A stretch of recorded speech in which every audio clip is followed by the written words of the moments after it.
The Hunter of Hollow Realms. 1,000 years ago, nestled deep within the ancient mountains, there was a village veiled in mist and legend. The villagers were beautiful, secretive, and silent. But when night fell and the moon rose high, the village transformed into something no mortal dared approach. By moonlight, the men became towering werewolves, their silver fur gleaming beneath the stars. The women, haunting and mesmerizing, turned into vampires, their eyes aglow with a predatory hunger. Together, they descended upon the nearby villages, swift as shadows, leaving no trace but emptiness. These creatures did not kill for sport, but to fulfill an ancient bond with the mountain. It was ritual, older than memory, passed down through generations. Without the hunt, the balance would fracture, releasing something worse from beneath the earth. For centuries, the people below lived in fear, accepting their fate.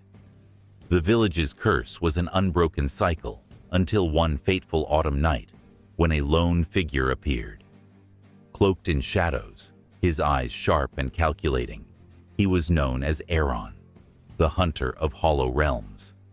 Aaron spoke no promises, only declaring that he would ascend the mountain and break the curse. One by one, he would hunt the creatures until the village was no more. On the first night, Aaron entered the fog-filled forest. The howls of werewolves echoed from the mist. The moonlight revealed their glowing eyes as they closed in on him. Aaron unsheathed his sword, a flash of steel against the shadows. His movements were swift, precise. He fought fiercely, cutting down the beasts one by one. By dawn, the howls faded, and only silence remained. The second night, the vampires arrived. Their beauty was deadly, their eyes filled with hunger. They moved swiftly, circling Aaron like predators.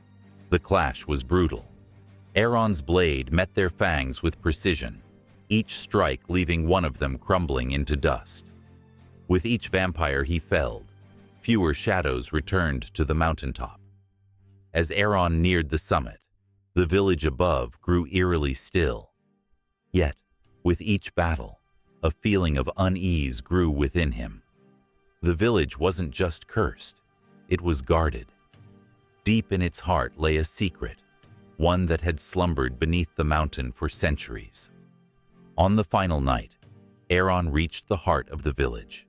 He entered an ancient temple, its walls covered in cryptic symbols. At its center stood an altar, pulsating with dark energy. As his hand hovered over it, a vision filled his mind, an ancient evil bound beneath the earth. The werewolves and vampires weren't the curse, they were the prison keepers. Aaron's heart sank as he realized the true cost of breaking the curse. The creatures were the guardians, not the perpetrators, and by slaying them, he had unknowingly set the stage for the return of a far worse evil. The ground trembled. The altar cracked open, releasing a monstrous shadow that towered over Aaron. The creature's eyes glowed with rage, its power overwhelming. Aaron fought with every ounce of his strength, but the creature's might was far greater than anything he had faced before. In the end, it was Aaron's resolve that prevailed. With one final forceful strike, he pierced the creature's heart. The cavern shook violently as the ancient evil disintegrated and the mountain's curse broke. But the village, the werewolves, the vampires, they were gone, erased by the destruction. Some say Aaron succeeded in breaking the curse, while others whisper that he became part of it, forever bound to the mountain.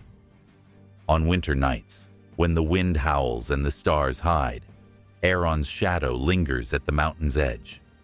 And if you listen closely, beneath the full moon's glow, you may hear the distant echoes of werewolves and vampires, forever bound to a ritual no hunter could break.